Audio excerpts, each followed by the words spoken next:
Hi, I want to show you today the difference between the inside and outside corner install in a typical knotwood cladding project. All right.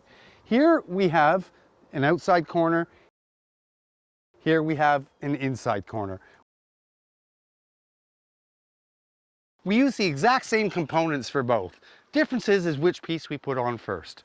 So because knotwood is an interlocking assembly, and this is a 6-inch interlocking cladding board, there's no way we can use a J channel because we're not going to be able to bend it in with all the channels on the cladding board. So we do it as a two-part assembly. First of all, on an outside corner, we're going to go and put our male piece on. So that is in behind here.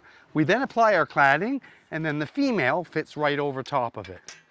If we're doing an inside corner, we're just going to reverse which piece we put on first. For an inside corner, we're going to use the female first. We're going to put that into the corner. We're then going to apply our cladding, and then we're going to go and put the outside corner on afterwards.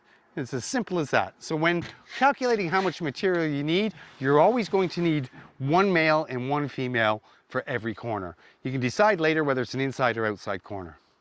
Thank you.